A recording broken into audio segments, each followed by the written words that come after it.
اللهم صل على محمد وعلى آل محمد كما صليت على إبراهيم وعلى آل إبراهيم إنك حميد مجيد. اللهم بارك على محمد وعلى آل محمد كما باركت على إبراهيم وعلى آل إبراهيم إنك حميد مجيد.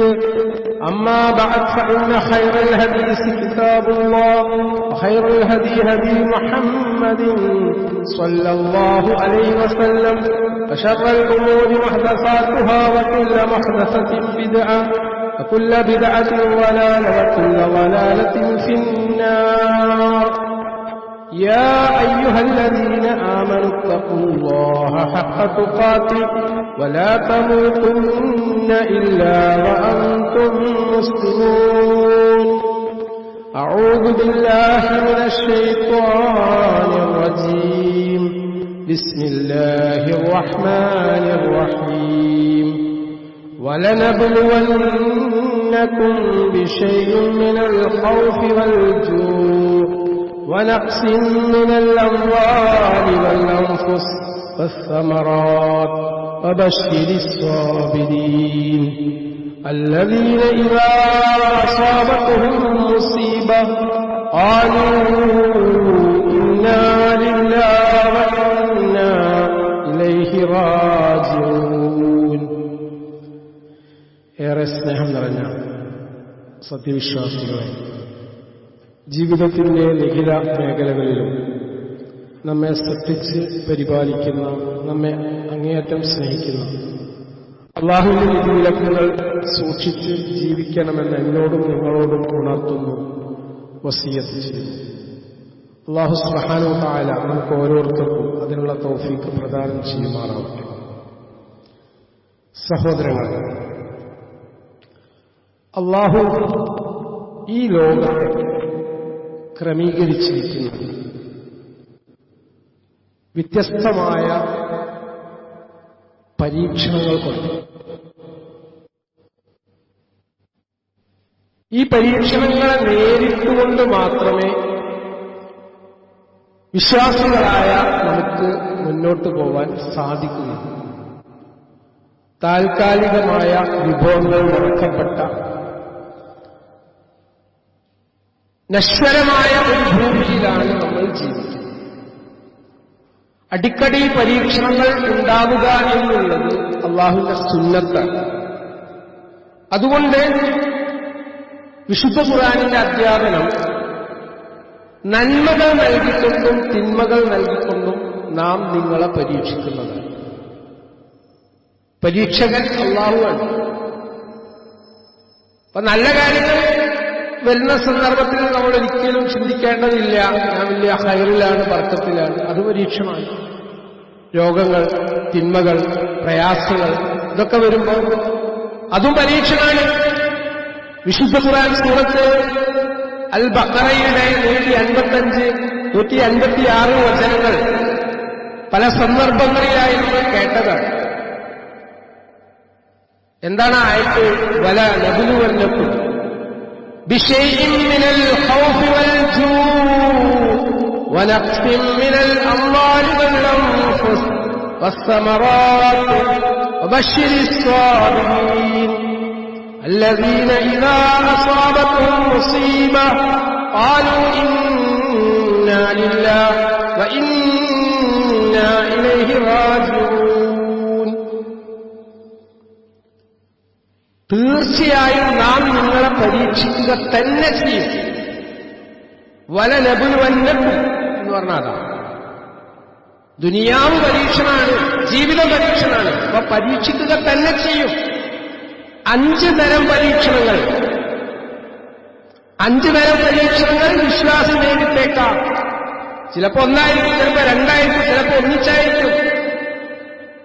ഏതെല്ലാമാണ് ആ പരീക്ഷണങ്ങൾ എന്ന് ഖുർആൻ കൃത്യമായി പറഞ്ഞു തരുന്നുണ്ട്. അതിലൊന്നാമത്തെ പരീക്ഷണം പേടി കൊണ്ടുള്ള പരീക്ഷണം, ശത്രുക്കളിൽ നിന്നുള്ള ഭയം.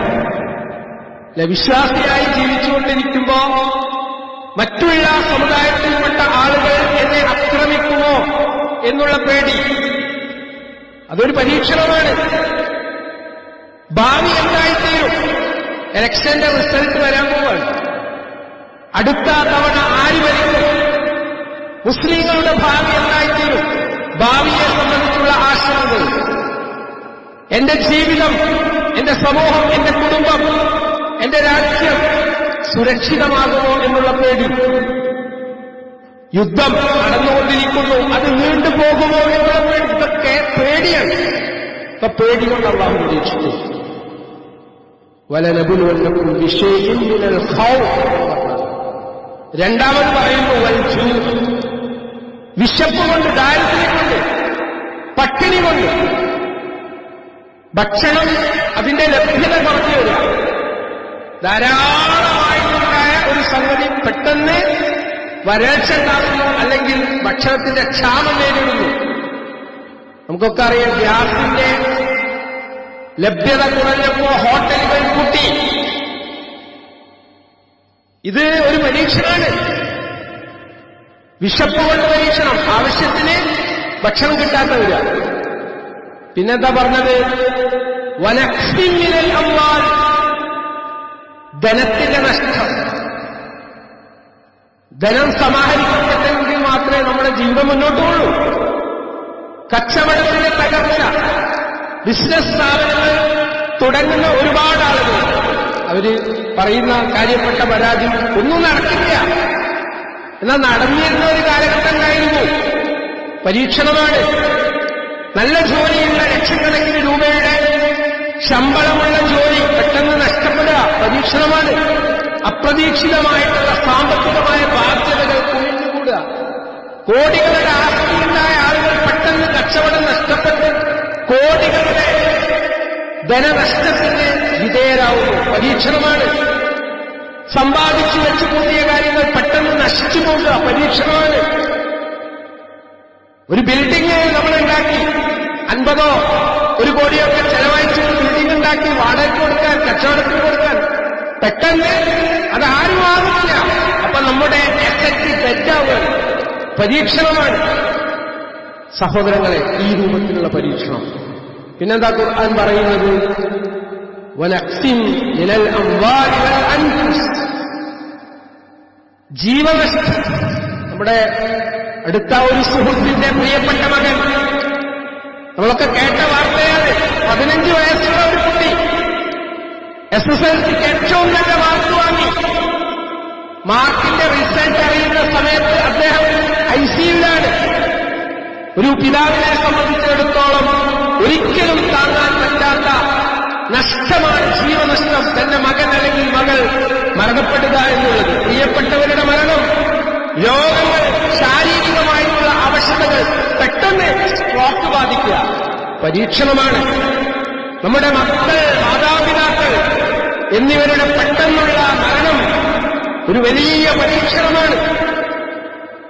അഞ്ചാമതായിട്ട് പറഞ്ഞത് വസ്തമറ, വിഭവങ്ങളുടെ നഷ്ടം.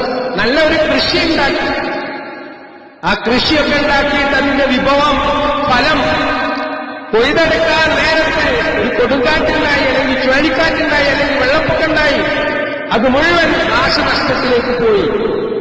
ഇതും അള്ളാഹു ഒരു പരീക്ഷണമായിട്ടാണ് തരുന്നത്. ഈ 5 പരീക്ഷണങ്ങളിൽ ഏതെങ്കിലും ഒക്കെ നിങ്ങൾ നേരിട്ടേക്കും എന്ന് ഖുർആൻ മുന്നറിയിപ്പ് നൽകുക.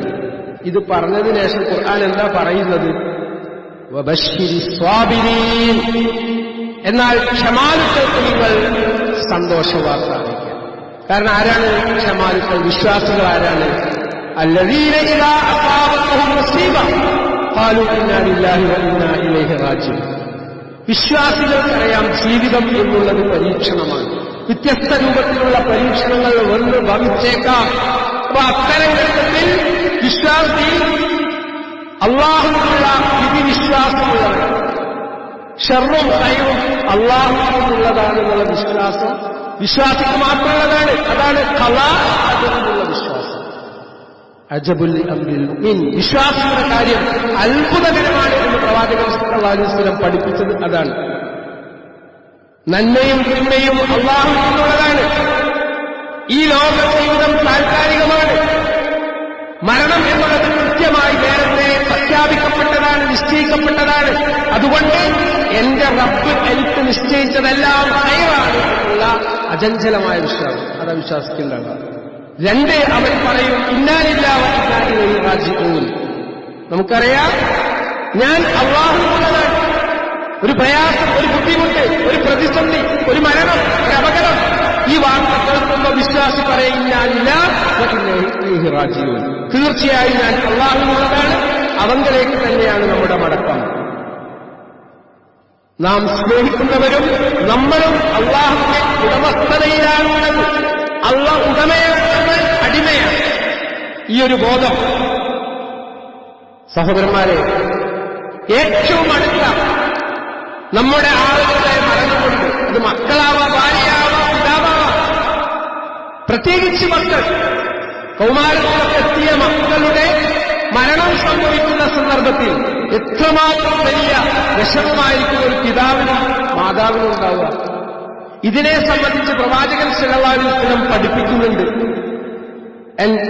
ഇബ്നു മൂസൽ അശ്അരി, അബി മൂസൽ അശ്അരി റളിയല്ലാഹു അൻഹു, അദ്ദേഹം ഉദ്ധരിക്കുന്ന സ്വഹീഹായിട്ടുള്ള ഒരു ഹദീസിൽ കാണാൻ പറ്റും, ഇദാ മാത വലദുൽ അബ്ദ് ഖാല അല്ലാഹു ലിമലായികതിഹി ഖബൽതും വലദ അബ്ദി ഫയഖൂലൂൻ നഅം ഖബൽതും സമറത ഫുആദി فيقولون نعم فيقولون ماذا قال عبدي فيقولون حمدك واسترجع فيقول الله ابنوا لعبدي بيتا في الجنة وسموه بيت الحمد.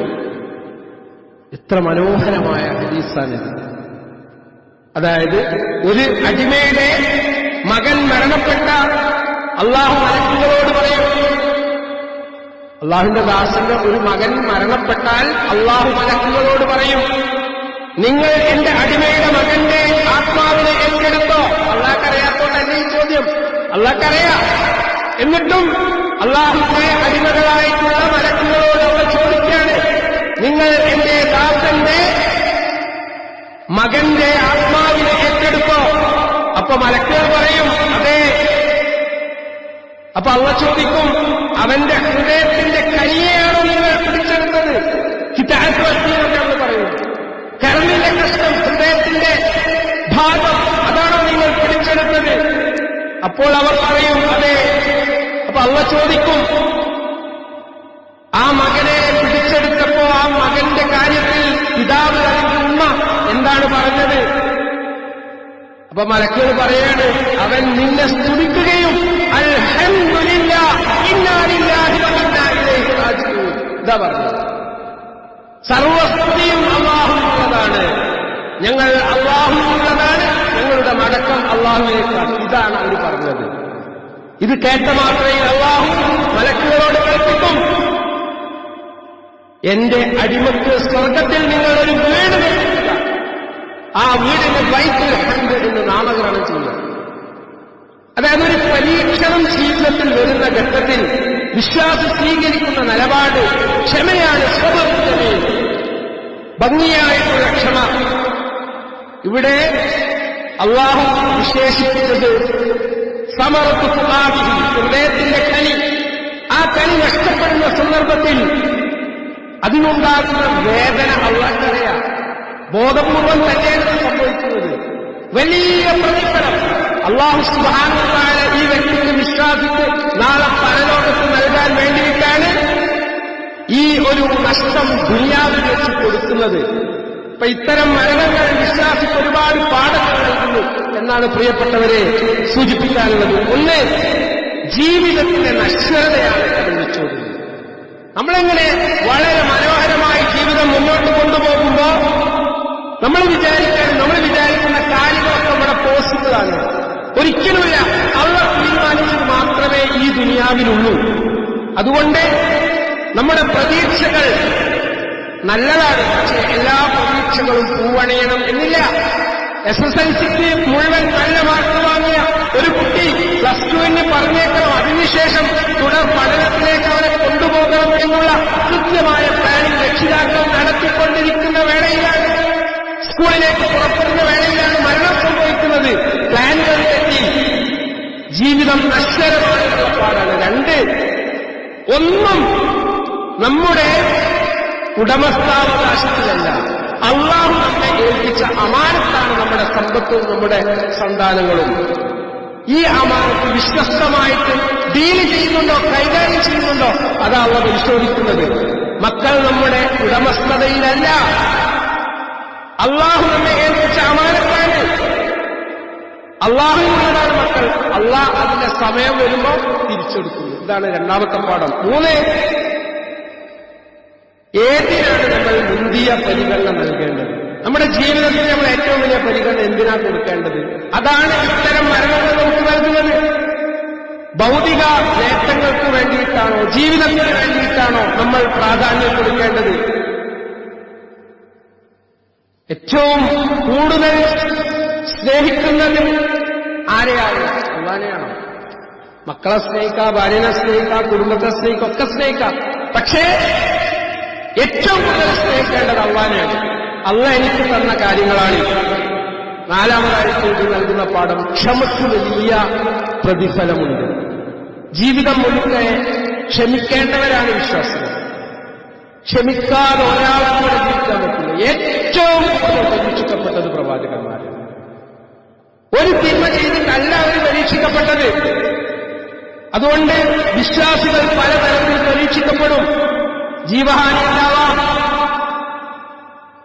ഇവിടെ ഈ പരീക്ഷകളിലൊക്കെ നമ്മൾ ക്ഷമ ആരംഭിക്കേണ്ടതുണ്ട്. അഞ്ചാമത്തെ കാര്യം എന്ന് പറഞ്ഞാൽ പരലോകത്തുള്ള രക്ഷയെ സംബന്ധിച്ചും പ്രതിഫലത്തെ സംബന്ധിച്ചും വിശ്വാസികൾക്ക് പ്രതീക്ഷ വേണം. ഇപ്പൊ നിങ്ങൾ ആലോചിച്ചില്ലേ, 15 വയസ്സ് വരെ നമ്മളൊരു കുട്ടിയെ പോറ്റി ഉണ്ടാക്കിയിട്ട് പെട്ടെന്ന് അവൻ മരണപ്പെടുമ്പോ എത്രമാത്രം വലിയ വേദന നമുക്കുണ്ടാകും. എന്നാൽ അല്ലാഹു ബൈത്തുൽ ഹംദ്, സ്തുതിയുടെ ഭവനം, പരലോകത്തെ സ്വർഗത്തിൽ ഒരിക്കലും നശിക്കാത്ത ഒരു വീട്, സ്വർഗത്തിൽ ഒരു കൊട്ടാരം വിശ്വാസിക്ക് വേണ്ടി അല്ലാഹു ഒരുക്കി എന്ന് പറഞ്ഞാൽ അത് ഒരു പ്രതീക്ഷയാണ്. ആ പ്രതീക്ഷയാണ് ഇത്തരം സംഭവങ്ങൾ നമുക്ക് നൽകുന്നത്. ആറാമത്തെ കാര്യം എന്ന് പറഞ്ഞാൽ അള്ളാന്റെ വിധിക്ക് കീഴടങ്ങാതെ നമുക്ക് ജീവിക്കാൻ പറ്റില്ല. നമ്മളുടെ കയ്യിൽ എത്ര വലിയ സാങ്കേതിക വിദ്യകളും ശാസ്ത്ര പുരോഗതിയും ഉണ്ടെങ്കിലും ശരി, അള്ളാന്റെ വിധിക്ക് നമ്മൾ കീഴടങ്ങിയേ പറ്റൂ. സമീപകാലത്ത് നമ്മുടെ കേരളത്തിൽ നടന്ന ഒരുപാട് അപകട മരണങ്ങളുണ്ട്. അള്ളാന്റെ തക്തീർ അനുസരിച്ചുകൊണ്ടാണ് നമ്മൾ നടക്കുന്നത് എന്നുള്ള ഒരു ഓർമ്മപ്പെടുത്തലാണ് നമുക്ക് നൽകുന്നത്. നമ്മൾ ബോധ്യമാകേണ്ടത്, ഞാൻ മരിക്കും, എന്റെ കുടുംബം മരിക്കും, എല്ലാവരും മരിക്കും. ആ മരണത്തിന് മുമ്പ് എന്റെ പാതയെ സ്വർഗത്തിലേക്ക് വേണ്ടി ഞാൻ തയ്യാറാക്കേണ്ടതുണ്ട്. ദുനിയാവ് നിസ്സാരമാണ്. മറ്റൊന്ന്, നമ്മുടെ മക്കൾ നമുക്ക് നഷ്ടപ്പെട്ടിട്ടുണ്ടെങ്കിൽ പോലും ചിന്തിക്കാം, നല്ല രൂപത്തിൽ ഹാപ്പിയായിക്കൊണ്ട് ഒരു കുട്ടിയെ രക്ഷിക്കുന്നെങ്കിൽ പേടിക്കേണ്ട, നാളെ നമ്മെ സ്വീകരിക്കാൻ ആ മകൻ ഉണ്ടാകും എന്നുള്ള ഒരു വലിയ പ്രതീക്ഷ, സദഖത്തുൻ ജാരിയ എന്നുള്ള ജനത്തിലാണ് ഒരു വില. അതുകൊണ്ട് വിശ്വാസികളെ സംബന്ധിച്ചിടത്തോളം എല്ലാം ഹൈറാണ്. ഏറ്റവും വലിയ ശക്തി പ്രാർത്ഥനയ്ക്കുണ്ട്. അതുകൊണ്ട് മരണം സംഭവിച്ചിട്ടുണ്ടെങ്കിൽ പോലും അവർക്ക് വേണ്ടി ആത്മാർത്ഥമായി പ്രാർത്ഥിക്കുമ്പോ ആ പ്രാർത്ഥന ഏറ്റവും വലിയ നന്മയായിട്ട് അള്ളാഹു പരിഗണിക്കും, സ്വീകരിക്കും. അള്ളാഹു ഇത്തരം കാര്യങ്ങൾ മനസ്സിലാക്കാൻ, ഇത്തരം പരീക്ഷണങ്ങൾ നമുക്ക് കാരണമാകട്ടെ എന്നുള്ളതാണ് സാന്ദർഭികമായി സൂചിപ്പിക്കാനുള്ളത്. അള്ളാഹു നമ്മിൽ നിന്ന് എല്ലാത്തരം പ്രയാസങ്ങളും നീക്കിത്തന്ന് ഏറ്റവും നല്ല അവസ്ഥ പ്രദാനം ചെയ്യുമാറാവട്ടെ.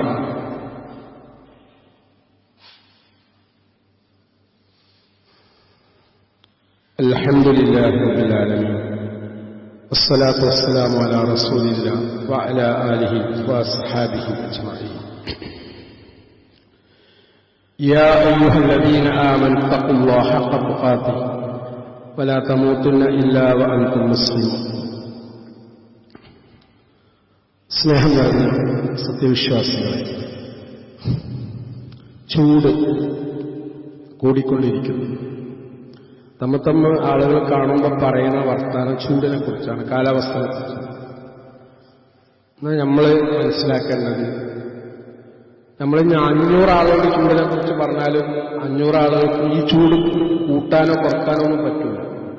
ഇതൊക്കെ നിയന്ത്രിക്കുന്ന ആളെ എന്തുകൊണ്ട് ചൂട് കൂടുന്നു എന്നുള്ളത് നമ്മൾ ചിന്തിക്കണം. മനുഷ്യൻ തെറ്റുകളിൽ ആപതിക്കുമ്പോൾ, സക്കാത്ത് സമയത്തിന് നൽകാതിരിക്കുന്നു വലിയ വിഷയമാണ്. സമ്പന്നരുടെ സമ്പത്തിന്റെ അവകാശികൾ പാവങ്ങളുണ്ട്. അപ്പൊ ആ സമ്പത്ത് ശുദ്ധീകരിക്കപ്പെടേണ്ടതുണ്ട്. സക്കാത്തിന്റെ മുതൽ അതിന്റെ അവകാശികൾക്ക് നൽകപ്പെടാതിരിക്കുന്ന ഘട്ടം വന്നാൽ വരരക്ഷ സംഭവിക്കാം, മാരകമായ ചൂട് പരീക്ഷണമായിട്ട് വന്നേക്കാം. ഇതിലേക്കാണ് പോകുന്നത്.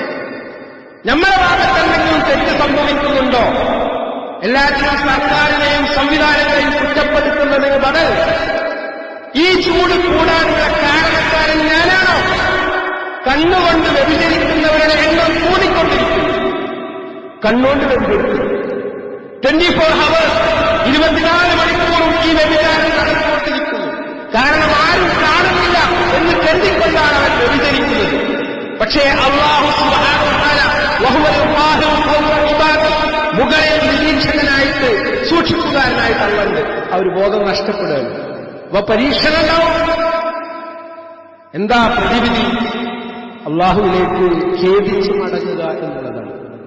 റമളാൻ കഴിഞ്ഞു, അതോടുകൂടി ദീന് കഴിഞ്ഞിട്ടില്ല. റമളാൻ കഴിഞ്ഞുള്ള 11 മാസങ്ങൾ കൂടുതൽ ഊർജ്ജസ്വലതയോടുകൂടി ഈമാനോടുകൂടി ജീവിക്കേണ്ടവരാണ് വിശ്വാസികൾ. അതുകൊണ്ട് എന്റെ ഭാഗത്ത് എന്തെങ്കിലും മിസ്റ്റേക്ക് ഉണ്ടോ എന്ന് ഞാൻ എന്നോട് ചോദിക്കാം. വിചാരണ ചെയ്യപ്പെടുന്നതിന് മുമ്പ് സ്വയം വിചാരണ ചെയ്യുക, അള്ളാഹുവിലേക്ക് ഖേദിച്ചു മടങ്ങുക, തെറ്റ് തിരുത്തുക, ഇസ്തിഗ്ഫാർ വർദ്ധിപ്പിക്കുക. ചൂട് കൂടുമ്പോഴുള്ള ഏറ്റവും വലിയ റെമഡി, പരിഹാരം എന്ന് പറയുന്നത് പാപം വർദ്ധിപ്പിക്കുക, തൗബ വർദ്ധിപ്പിക്കുക എന്നുള്ളത് തന്നെയാണ്. നമ്മൾ ആരെങ്കിലും അസ്തഗ്ഫിറുല്ലാഹ വ അതൂബു ഇലൈഹി എന്നുള്ളത് വർദ്ധിപ്പിച്ചിട്ടുണ്ടോ? വെറുതെ ഇരിക്കുന്ന ഒരുപാട് സമയങ്ങൾ നമ്മുടെ മുമ്പിലുണ്ട്. അപ്പോഴും നമ്മൾ മൊബൈലിൽ തോണ്ടാണ്, ചൂടിന്റെ കാരണം അന്വേഷിക്കാണ്. എന്നാൽ ആത്മീയമായ കാരണം പ്രവാചകൻ സല്ലല്ലാഹു അലൈഹി വസല്ലമയുടെ അധ്യാപനത്തിൽ നിന്ന് നമുക്ക് മനസ്സിലാക്കാൻ പറ്റുന്നത് നമ്മുടെ മിസ്റ്റേക്ക് കൊണ്ട്, നമ്മുടെ തെറ്റുകൾ കൊണ്ട്, നമ്മുടെ പാപങ്ങൾ കൊണ്ട് അല്ലാഹു നമ്മെ ശിക്ഷിച്ചേക്കാം. മടങ്ങി വരാനാണ്, നമ്മൾ മടങ്ങി ചെല്ലാനാണ്. അല്ലാഹു കാരുണ്യവാനാണ്. അല്ലാഹു ഒരിക്കലും ശിക്ഷിക്കുകയില്ല. അള്ളാന്റെ കരുണയാണ് മഴ. ഇന്നലെ നമ്മുടെ പ്രദേശത്തൊക്കെ മഴ വർഷിച്ചു. നമ്മൾ മനസ്സിലാക്കേണ്ടത് നമ്മോടുള്ള സ്നേഹത്തെക്കാൾ കൂടുതൽ ആരോട് സ്നേഹമുണ്ട്? ഇവിടെയുള്ള ജീവജാലങ്ങളോടുണ്ട്, ജീവികളോടുണ്ട്. പാപങ്ങളിൽ മുഴുകുന്ന മനുഷ്യൻ മടങ്ങിച്ചെല്ലാൻ വേണ്ടിയിട്ടാണ് ഇത്തരം പരീക്ഷണങ്ങൾ വരുന്നത്. അതുകൊണ്ട് ഇസ്തിഗ്ഫാർ നമ്മൾ വർദ്ധിപ്പിക്കുക. അതാണ് സാന്ദർഭികമായി സൂചിപ്പിക്കാനുള്ളത്. അല്ലാഹു സുബ്ഹാനഹു വ തആല കാര്യങ്ങൾ മനസ്സിലാക്കാനും ഖേദിച്ചു മടങ്ങാനുമുള്ള ഒരു അവസരം നമുക്ക് എല്ലാവർക്കും പ്രദാനം ചെയ്യുമാറാവട്ടെ. സഹോദരൻ, എപ്പോഴും നമ്മൾ മരണത്തെ പ്രതീക്ഷിക്കണം. മരണം ആർക്കും എപ്പോഴും ഏത് വയസ്സിൽ എങ്ങനെയും സംഭവിക്കും. ആ ഒരു ബോധം നമുക്കുണ്ടെങ്കിൽ തന്നെ തെറ്റ് ചെയ്യാനുള്ള ഒരു ബുദ്ധി നമുക്കുണ്ടാവില്ല. ഏത് സമയം ഞാൻ മരണത്തെ നേരിട്ടേക്കാം, അടുത്ത സമയം ഞാൻ മയ്യത്തായിട്ട് എന്നെ വഹിച്ചുകൊണ്ട് കഫം പുടവയിൽ പൊളിഞ്ഞ് ഖബർസ്ഥാനിലേക്ക് കൊണ്ടുപോവാം എന്നുള്ള ആ ഒരു പേടി, ആ ഒരു ബോധം പ്രിയപ്പെട്ടവരെ എനിക്കും നിങ്ങൾക്കും ഉണ്ടാവണം. അല്ലാഹു സുബ്ഹാനഹു വ തആല മരണത്തെക്കുറിച്ച് കൂടുതൽ ചിന്തിക്കുന്ന സൽസ്വഭാവികളിൽ നമ്മെ ഉൾപ്പെടുത്തി അനുഗ്രഹിക്കട്ടെ.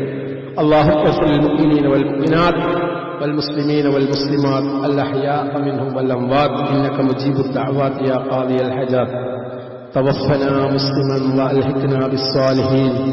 اللهم أجرنا من النار، اللهم أجرنا من النار، اللهم أجرنا من النار.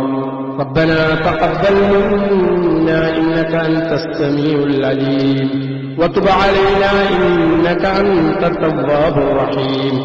ربنا ظلمنا أنفسنا وإن لم تغفر لنا وترحمنا لنكونن من الخاسرين. ربنا آتنا في الدنيا حسنة وفي الآخرة حسنة وقنا عذاب النار. وصلى الله على محمد وعلى آله وصحبه أجمعين.